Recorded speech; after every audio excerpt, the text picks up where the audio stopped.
Things don't always go according to plan.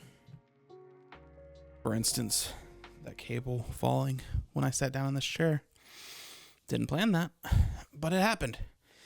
And you cannot control everything in your environment.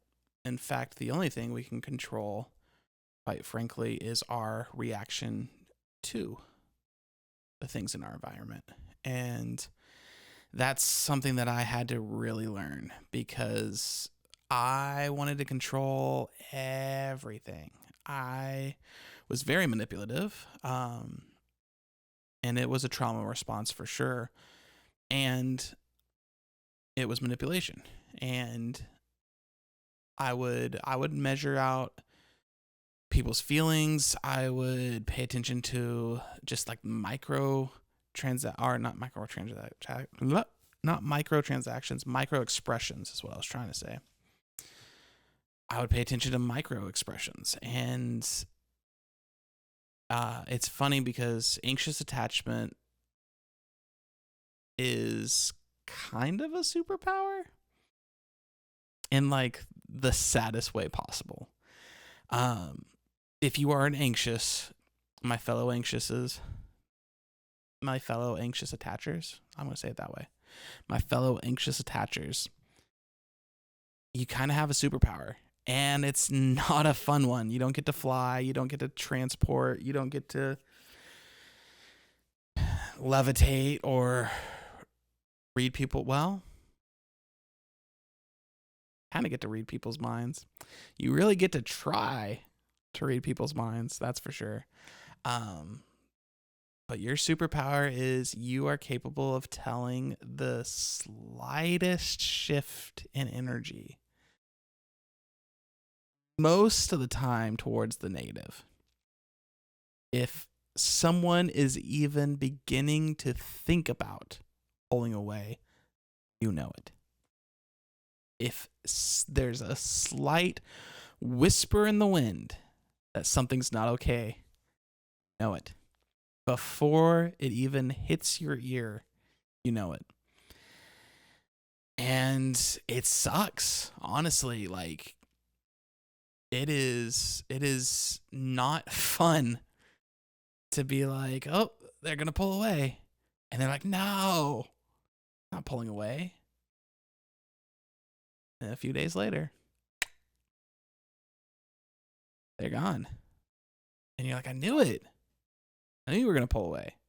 Now, is it a self-fulfilling prophecy? I think sometimes it can be. Maybe not all the time. But I think sometimes it can be, because anxious attachers, what do? Oh man, if you're going to leave, I'm going to hold you real tight so that you don't leave.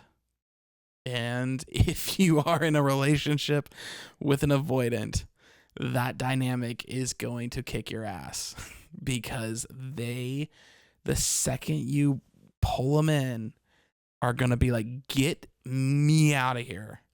I do not want to be in this environment. I do not want to be around you. I do not want to see you for at least another lifetime sometimes. Yeah,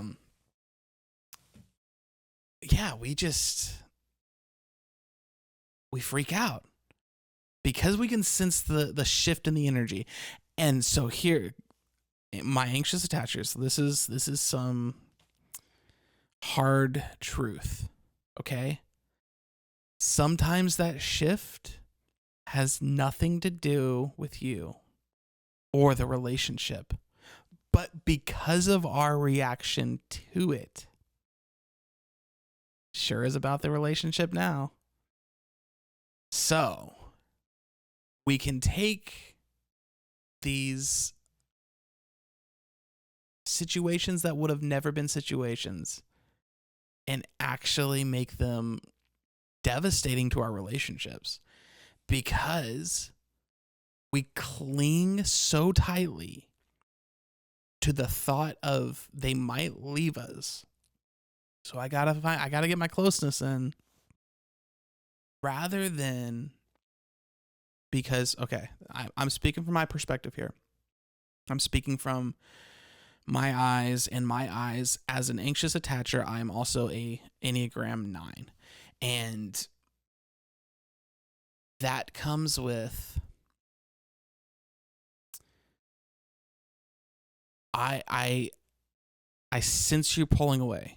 I sense you're about to leave. And I avoid conflict. So I'm going to pull you in and I'm going to squeeze real tight and I'm going to try to get real close to you without actually saying what's going on in my body, in my mind, in my heart. So I'm not going to be using effective communication to say, hey, I sense there's a shift and I don't know what it is. But the narrative and the story that I'm telling myself is that you're about to pull away from me. And it's causing my anxious to flare up. And I want to pull you in and I want to pull you in real close because I'm so scared you're going to leave or you're going to bring distance to our relationship now. And I cannot handle that in this moment.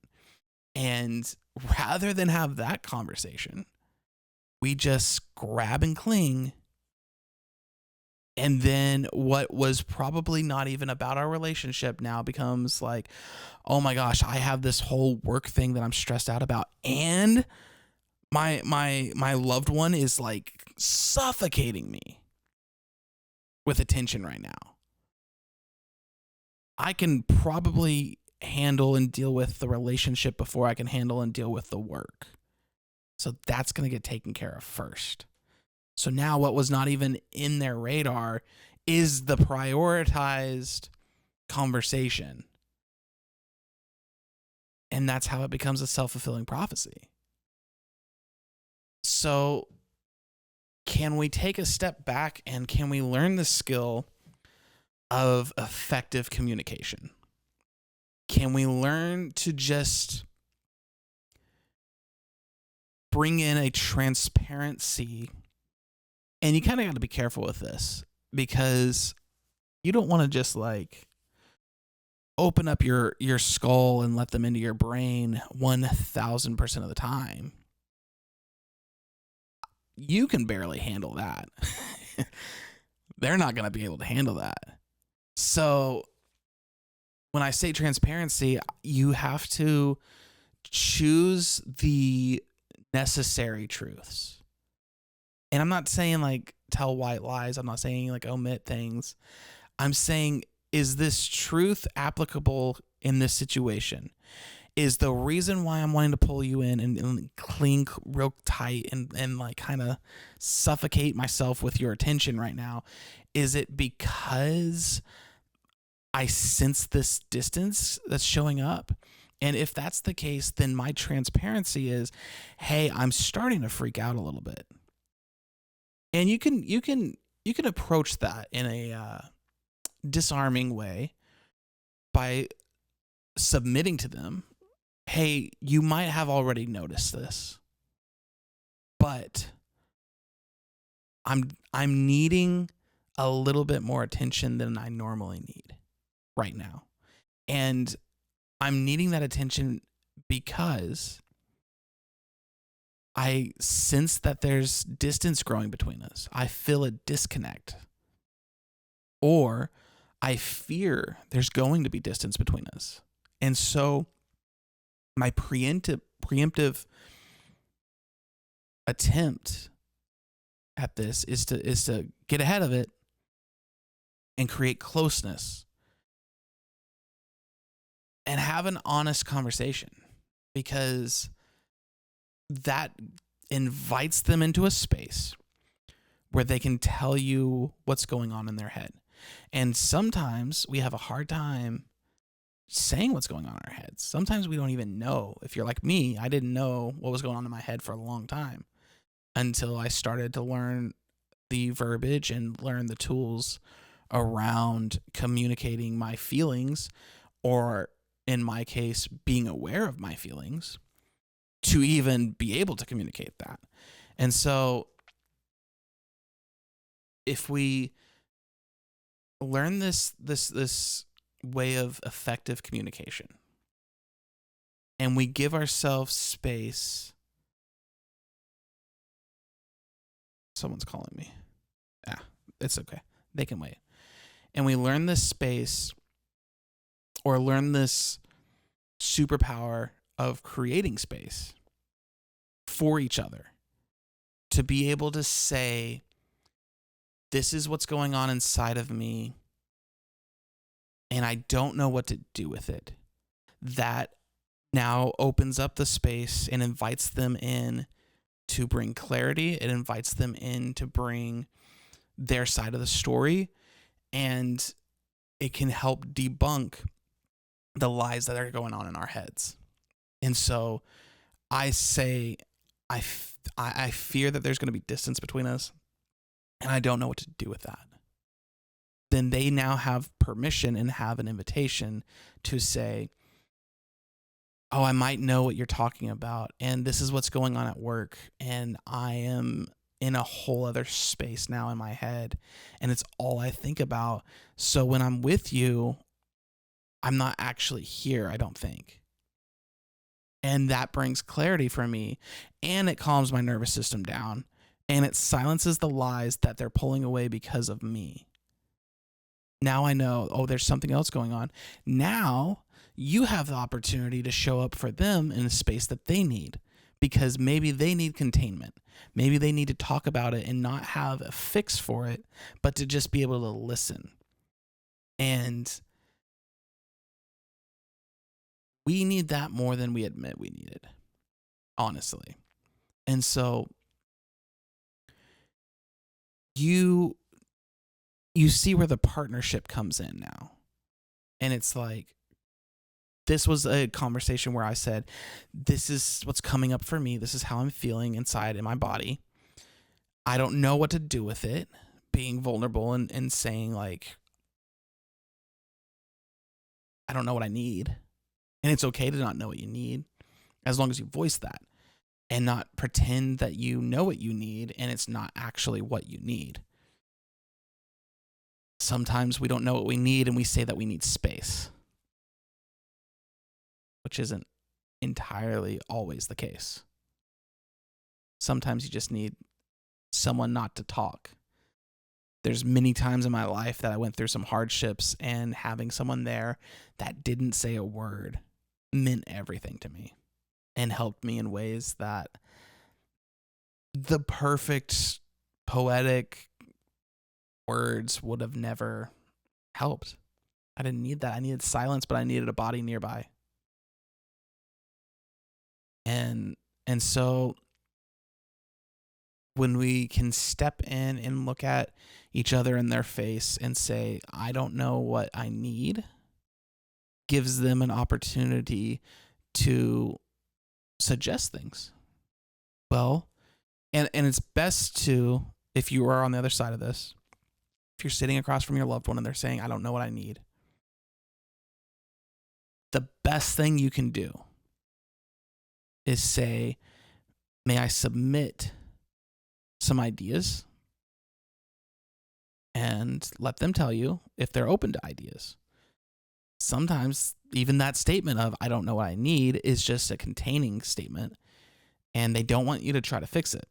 So asking if you can, may I submit this to you? Wait for their response. And then if they say yes, then you can start to fill in the blank, or try to fill in the blanks for them. Then you can say, it seems like you're really stressed right now. What can we do to help you relax? Or what can I do to take some things off of the plate that seems kind of overwhelming for you right now? You have a lot of things going on. Maybe I can do the dishes or do the laundry, or take something that you in a normal life season can handle, but in this one it would do a huge favor for that to not be on your plate. If we can take those approaches and we can have these conversations, I think that we can start to build more intimate connections, more honest connections, instead of trying to mind read and just do all the guesswork that we're doing. Speaking specifically to anxious attachers right now, that's a lot of work that's not necessary. You're doing the most when you could just have an honest conversation. And I understand that the conversation seems very overwhelming. I understand that it seems like a very scary conversation because we fill in every scary conversation with "they're gonna leave me." If I bring this up, if I talk about this situation, they're gonna leave me. And maybe they do. But maybe they need to leave you. If this conversation is what's keeping them from intimacy from you, and having that conversation with them results in them leaving you, you're better off that they leave. You are capable, you are strong enough to handle that. Because the person that won't leave after having that conversation is going to be your person. So I think as an anxious, I think that we have a crippling fear of finding out we're with the wrong person. But I'd rather know I'm with the wrong person and in that relationship than to pretend I'm with the right one and not have a genuine, authentic relationship. It's more important to me that I don't have to wear a mask around you. You can be fully you, and I can have hard conversations with you. Maybe it needs to be one of the first things that we figure out with our dating partners. Can I have hard conversations with you? Can we talk about the difficult things? I don't know. Maybe it's not the first date material, but as an anxious, that would be way down the line when maybe it needs to be a little bit further up. And I just think that there's a lot of things that we're doing in our own heads and a lot of games that we're trying to play and fill in the blanks for other people rather than actually give them an invitation to show up in a conversation to give us the answers to those questions. You don't have to read their mind. You don't have to do the guesswork. You don't have to carry all their weight for them. Because you are valuable in your relationship. You are strong enough to handle a relationship if they choose to leave it. So you are capable of these conversations. You got to believe in yourself. You got to know that you're enough. Because you are enough. And your worth does not go down if they leave you. Your worth doesn't depend on them. They don't determine it. Your worth and your value is yours alone, and you are very valuable. And you're more than enough, honestly. And I know it's hard to hear. And I know it's harder to accept. But you don't need to strive for love. You don't need to earn goodness. You just need to be accepted. But you'll never be accepted if you continue to show up as someone else. Because they'll go ahead and they'll accept that person. But you're the only one who knows it's not you. This is why authenticity is so important to me right now. I had a lot of people accept the projection of me that I wanted them, or no, I didn't even want them to believe I am. It's who I thought they wanted me to be. And so it's who I wanted to be. No. As I search into it, it's not who I wanted to be. I just didn't want them to leave. So you got to have these hard conversations. You have to actually be able to sit with those conversations, because as you can tell, I'm still dealing with the lies. There's still my defaults that are coming out of my mouth is that, oh, I wanted to be this. No, I didn't. I thought that's who they wanted me to be, and I was afraid they were going to leave, so I didn't want them to leave. That's the honest truth. And it sucks.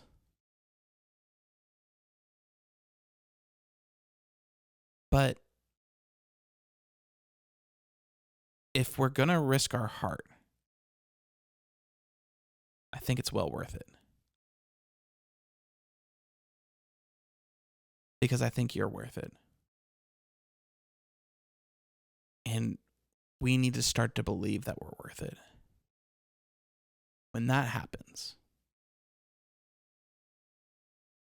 sky's the limit.